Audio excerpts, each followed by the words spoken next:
video, I will walk through the full data engineering pipeline, from data sources to Kafka, S3 Medallion Lake, Glue Spark ETL, all the way to a Kimball dimensional warehouse queryable on Athena. Let's get started. The system follows Lambda architecture, two parallel paths sharing the same Kafka ingestion layer. The hot patch processes sensor events in under 1 minute, writing anomaly aggregate to DynamoDB for live alerting. The cold path batches data through S3 bronze, silver, and gold layers, building a Kimball dimensional warehouse for historical analytics. Both paths ingest from the same Kafka topics. No producer writes directly to S3.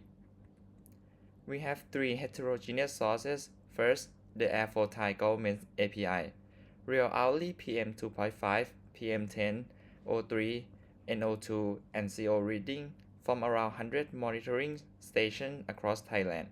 Second, the Open Weather API, real hourly weather data from 10 major Thai cities.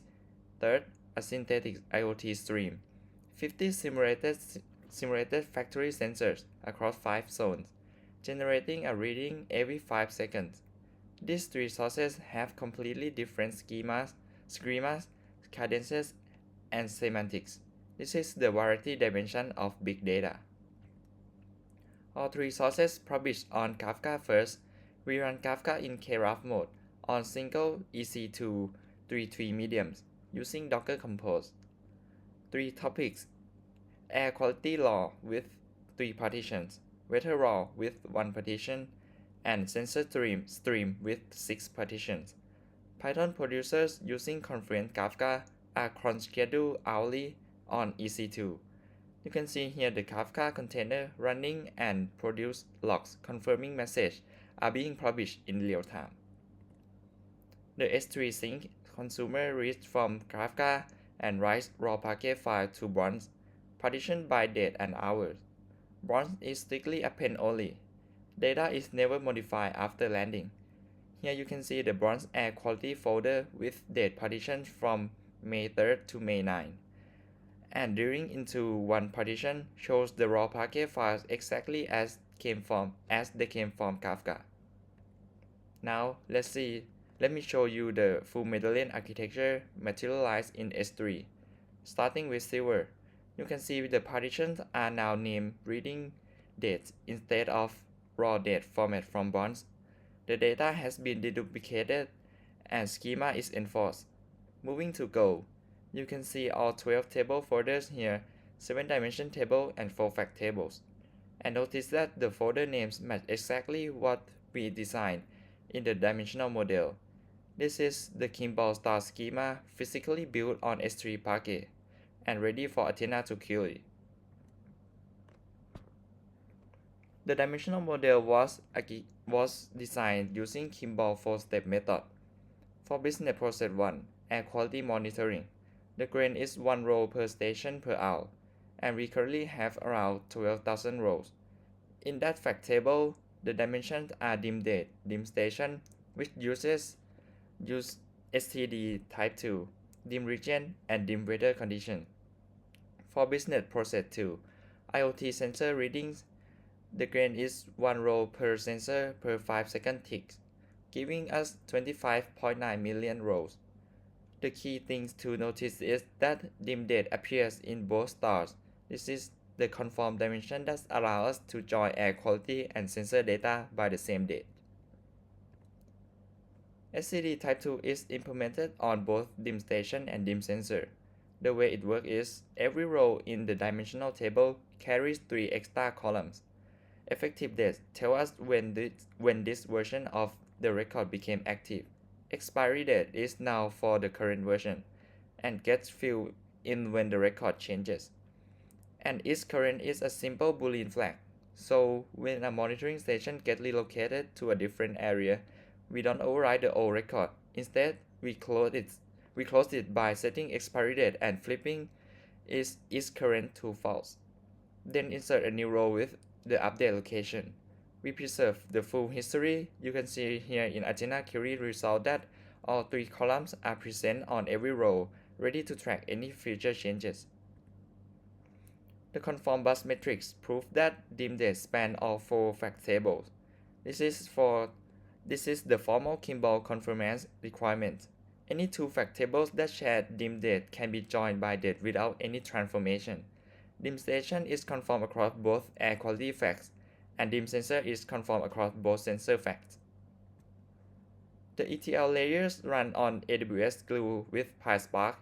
We have 9 jobs total, organized into 4 stages.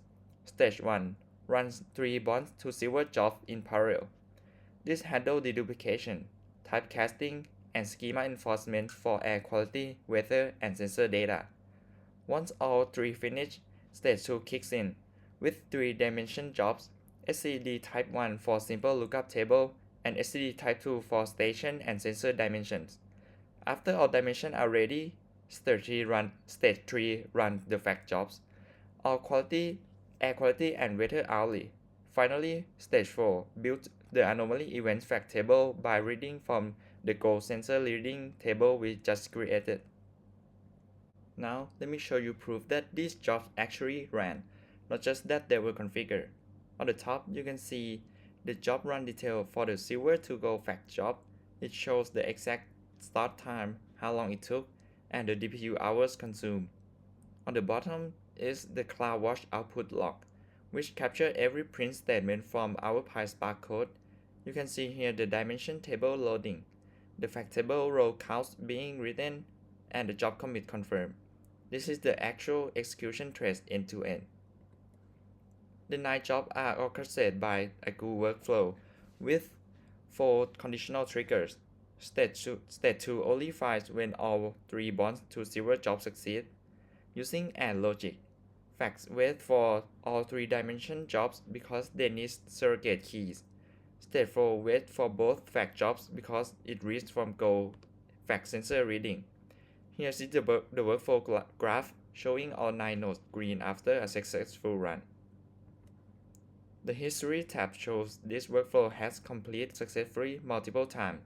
Each run processes all new bronze data since the last run. The Triggers tab shows all 4 triggers. The Schedule trigger is disabled between runs to save costs and enabled only during active collection periods.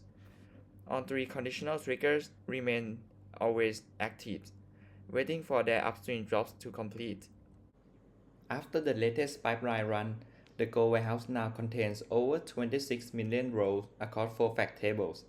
Fact air quality hourly has around 12,000 rows, which is 8 days of real data collected from around 100 Thai monitoring stations.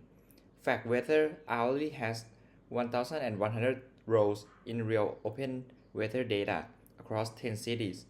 Fact sensor reading has 25.9 million rows from the 30-day IoT backfill, demonstrating our volume story. All processed by Apache Spark running on AWS Glue.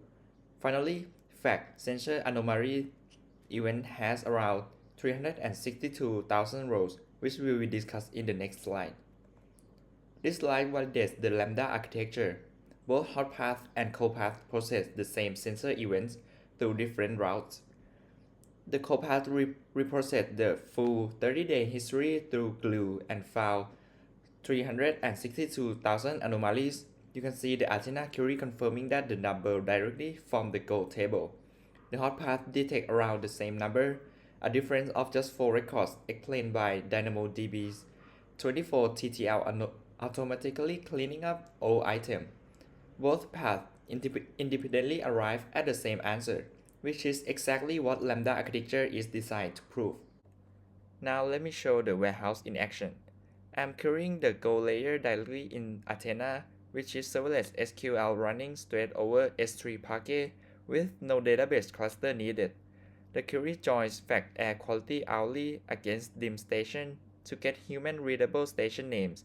Then ranked by average PM 2.5, the result shows station in northern East Thailand, dominating the top 10, which align with the agricultural burning patterns in that region during this time of year. The second query proved that all 3 sources made it to Go by joining fact weather hourly with dim weather condition to show average temperature of and humidity by city and weather types. For example, Bangkok is averaging around 31 degrees Celsius under clear conditions, with temperature dropping during rainy periods. This is real open weather data collected from the API, published to Kafka, consumed into S3 bonds, transformed to silver, joined with dimension in gold, and are queryable in Athena, demonstrating three sources, one warehouse, and one query layer. To wrap up, we deliver all three dimensions of big data. For volume, we process 25.9 million rows using Apache Spark on AWS Glue. For velocity, the hot path go from Kafka to DynamoDB in under 1 minute, with 50 sensors firing every 5 seconds. For variety, three completely different sources: a government air quality API, a commercial weather API, and synthetic IoT stream, were all unified into one Kimball dimensional warehouse. The full stack covers everything from ingestion to serving, and the business dashboard built on top of this warehouse will be covered in the business analyst video. Thank you.